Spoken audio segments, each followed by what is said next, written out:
Namaste, me Yogesh Kute. Let's up खबर बातमध्ये तुम्हा सर्वांचं पुन्हा एकदा स्वागत.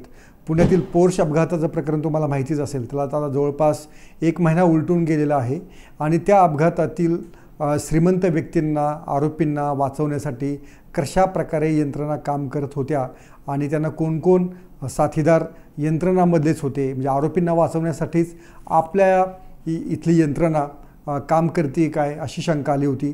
त्याविरोधात मोठा असंतोष पसरला आणि त्या अग्रवाल कुटुंबाला अखेर जेलची, रिमांड होमची हवा खावी लागली. आता असाच प्रकार स्वित्झर्लंडमध्ये घडलेला आहे. भारतीय वंशाचे असलेल्या हिंदूजा ग्रुपच्या जे 4 बंधू आहेत त्यापैकी एका बंधूबाबत हा प्रकार घडलेला आहे. आणि हिंदूजा ग्रुप म्हणजे तुम्हाला माहिती आहे की अशोक लेलँड असेल, इंडसइंड बँक असेल, याची मालकी ज्या ग्रुपकडे आहे आणि जो ग्रुप किंवा हिंदूजा ब्रदर्स, हिंदूजा बंधू म्हणून जे ओळखले जातात ते भारतातील 7व्या क्रमांकाचे श्रीमंत व्यक्ती म्हणून ओळखले जातात. जवळपास $20 अब्ज त्यांची संपत्ती आहे. आणि या हिंदूजा बंधूपैकी एका बंधूच्या कुटुंबाला, एका हिंदूजा बंधूला स्विस कोर्टानं जोरदार अशी शिक्षा सुनावलेली आहे.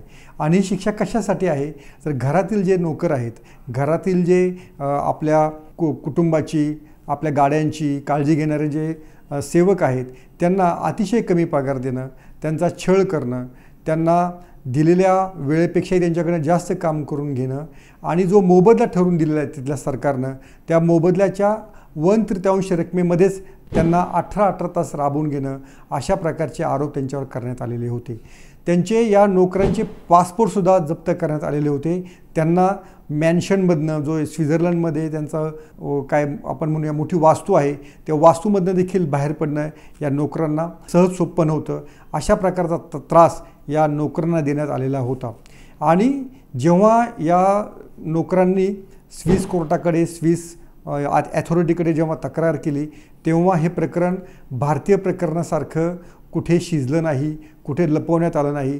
तर या हिंदूजा बंधूंना, या हिंदूजा फॅमिलीतले जे व्यक्ती आहेत 4 व्यक्तींना जवळपास 4.5 वर्षाच्या तुरुंगवासाची शिक्षा सुनावण्यात आलेली आहे. म्हणजे असं आपल्या काही भारतीयांच्या कानावर पडलं की फार बरं वाटतं की खरोखरीच कायद्याची जी काही पायमल्ली आपल्याकडे जी सर्रासपणे केली जाते पण पाश्चात्य देशांमध्ये तशी ती होत नाही. आणि झाली तर त्याला समोर कोणीही व्यक्ती असला तर कठोरातली कठोर शिक्षा सुनावली जाते. हे देखील या निमित्तानं दिसून आलेलं आहे. तर हे नक्की काय प्रकरण आहे हे आपण या निमित्तानं पाहूया. म्हणजे 4 जे हिंदूजा ब्रदर्स आहेत त्यापैकी प्रकाश हिंदूजा, त्यांची पत्नी कमल हिंदूजा, त्यांचा मुलगा अजय आणि त्या अजयची पत्नी नम्रता, अशा 4 जणांना ही शिक्षा सुनावण्यात आलेली आहेत. प्रकाश आणि कमल हे दोघेही वयस्कर आहेत. 70च्या आसपास त्यांचं वय आहे. त्यामुळं देखील त्यांच्यावर कोणती दया दाखवण्यात आलेली नाही आहे. त्यांना 4.5 वर्षांची शिक्षा सुनावण्यात आलेली आहे. तर त्यांच्या मुलाला आणि सुनेला 4 वर्षांची याबद्दल शिक्षा सुनावण्यात आलेली आहे. यांनी काय नक्की केलं होतं? त्यांच्या घरामध्ये जे 3 नोकर होते तर या 3 नोकरांना 18 तास राबवून घेण्यात येत होतं. त्या ठिकाणी म्हणजे स्वित्झर्लंडमध्ये तासाला जवळपास ₹2800, म्हणजे जर आपण स्विस चलनामध्ये जर पाहिलं तर तासाला 32 स्विस फ्रँक इतकं वेतन देणं अपेक्षित होतं. पण ही मंडळी $60 म्हणजे जवळपास ₹700 त्यांच्या हातात टेकवायचे आणि 18 तास काम करून घ्यायचे. म्हणजे हिंदूजा यांच्या घरातील कुत्र्यावर देखील याच्यापेक्षा तिप्पट खर्च होतो असं प्रॉसिक्युटर्सने किंवा सरकारी पक्षानं न्यायालयाला सांगितलेलं होतं. आणि त्यामुळंच हा जो छळ सुरू होता त्याच्यामध्ये त्यांच्यावर जे आरोप ठेवले की एकतर त्यांनी हे स्वित्झर्लंडमध्ये सगळे नोकर काम करत आहेत तर त्यांना स्विस चलनामध्येच पैसे देणं अपेक्षित होतं, मात्र त्यांना भारतीय चलनामध्ये म्हणजे रुपयांमध्येच चलन देत होते. आणि ते जे पैसे होते ते फक्त आधी म्हटलं त्याप्रमाणे ₹20,000 ते ₹21,000 त्यांना मिळत होते. प्रत्यक्षामध्ये त्यांना काही लाख रुपये महिन्याला पगार मिळाला पाहिजे होता. प्रत्यक्षात तसं काही झालं नव्हतं.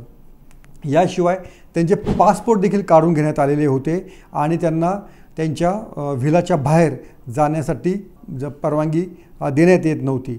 आणि त्यांचं दुसरं असं म्हणणं होतं की हे सगळे प्रकार जेव्हा घडत होते तेव्हा याची तक्रार करूनही त्याची हिंदूच्या फॅमिलीमधल्याला कुणी कदर केली नव्हती. त्यामुळे त्यांनी स्विस अथॉरिटीकडे अखेर कायदेशीर अशी फिर्याद नोंदवली आणि त्यानंतर काही दिवसातच ही सगळी कारवाई झालेली आहे.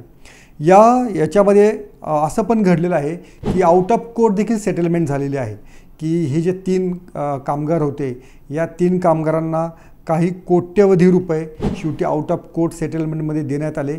जरी ही आउट ऑफ कोर्ट सेटलमेंट तरी झाली, आर्थिकदृष्ट्या जरी त्या कामगारांना मदत मिळाली असली तरी कोर्टानं जी फौजदारी प्रक्रिया आहे ती बंद केलेली नव्हती.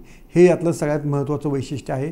आणि फौजदारी प्रक्रियेनुसारच जे प्रकाश हिंदुजा आहेत, जे मेन ज्यांच्या नावावर सगळं घर आहे, आणि त्यांच्या पत्नी कमल, या दोघांनाही 4.5 वर्षाची शिक्षा त्यामुळे सुनावण्यात आलेली आहे. म्हणजे कामगारांना नुकसान भरपाई देऊनही, आउट ऑफ कोर्ट सेटलमेंट करूनही स्विस कोर्ट हे अतिशय ठाम या सगळ्या शिक्षेवरती राहिलेलं आहे.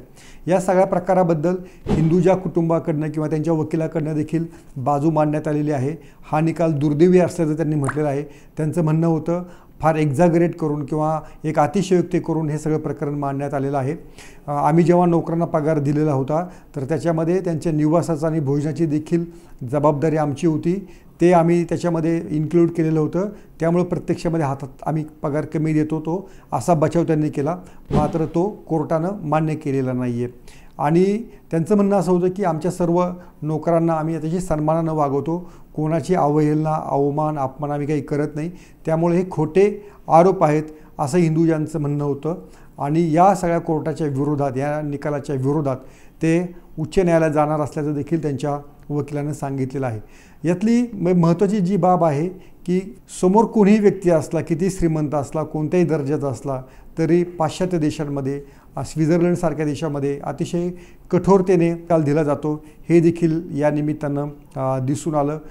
तुम्हाला माहिती आहे की हिंदुजा ब्रदर्स किंवा हिंदुजा यांचं एक फार मोठं उद्योग साम्राज्य जवळपास 30हून अधिक देशांमध्ये पसरलेला आहे. जो इंग्लंडमध्ये, UK मध्ये जो राणीचा, राजाचा प्रासाद आहे, जो राजवाडा आहे, त्याच्या शेजारीच या हिंदुजा ब्रदर्सचं घर आहे. याशिवाय स्वित्झर्लंडमध्ये देखील त्यांचे मोठे वास्तू आहेत. भारतामध्ये चेन्नईमध्ये अशोक लेलँडचे मोठे कारखाने आहेत, हिंदुजा हॉस्पिटल्स आहेत, त्यांची IT कंपनी आहे, गल्फ ऑइलसारखं पेट्रोकेमिकलमध्ये ते काम करत आहेत. त्यामुळे एक मोठ्या उद्योग समूहाचा भाग म्हणूनच या सगळ्या हिंदुजाकडे पाहिलं जातं. आणि एका बोफोर्स जी आपल्याकडे जी भ्रष्टाचाराची जी केस गाजलेली होती, तर त्याच्यामध्ये देखील ज्या स्वीडिश अधिकाऱ्यांना जी काही लाच देण्यात आलेली होती, त्यामध्ये देखील या हिंदुजा बंधूंचा उल्लेख वारंवार होतोच, अजूनही होत होतो. त्यामुळं हिंदुजा हे जे नाव आहे, गेल्या शतकभरामध्ये अनेक देशांमध्ये यांचा विस्तार, यांचा उद्योग फैलावलेला आहे. तरीही घरातल्या नोकराला जर अशी वागणूक कोणी देत असेल तर साहजिकच त्याबद्दल रोष उमटणं स्वाभाविक होतं. आणि तो सोशल मीडियामध्ये रोष तसा उमटलेला आहे. आणि स्विस कोर्टानं जे काही हे शिक्षा सुनावलेली आहे त्याचं देखील अनेक ठिकाणी स्वागत होत आहे. मला वाटतं भारतातल्या देखील न्यायालयांनी अशा प्रकारच्या जर शिक्षा सुनावल्या, आपल्याकडे देखील कमी पगारामध्ये अनेकांना राबवून घेण्याचा प्रघात असतो, त्याच्याकडे देखील अशा प्रकारे जर लक्ष वेधलं गेलं या निमित्तानं तर ते देखील चांगलं होऊ शकतं. मला वाटतं हिंदुजाच्या निमित्तानं एक मोठा धडा या श्रीमंतांना, उद्योग सम्राटांना बसलेला आहे. आणि त्यामुळं इतरही जे काय असे कोणी उद्योग करत असतील नक्कीच जागे होतील, एवढं या निमित्तानं दिसून आलेलं आहे. तुम्हाला काय वाटतं, हा जो स्विस कोर्टानं जो निकाल दिलेला आहे तसेच निकाल आपल्याकडे पण येणं अपेक्षित आहेत का, आणि त्यासाठी कोणत्या सुधारणा कराव्या लागतील हे देखील तुम्ही कॉमेंटमध्ये आवर्जून लिहा. आणि पाहत राहा लेट्स अप मराठी.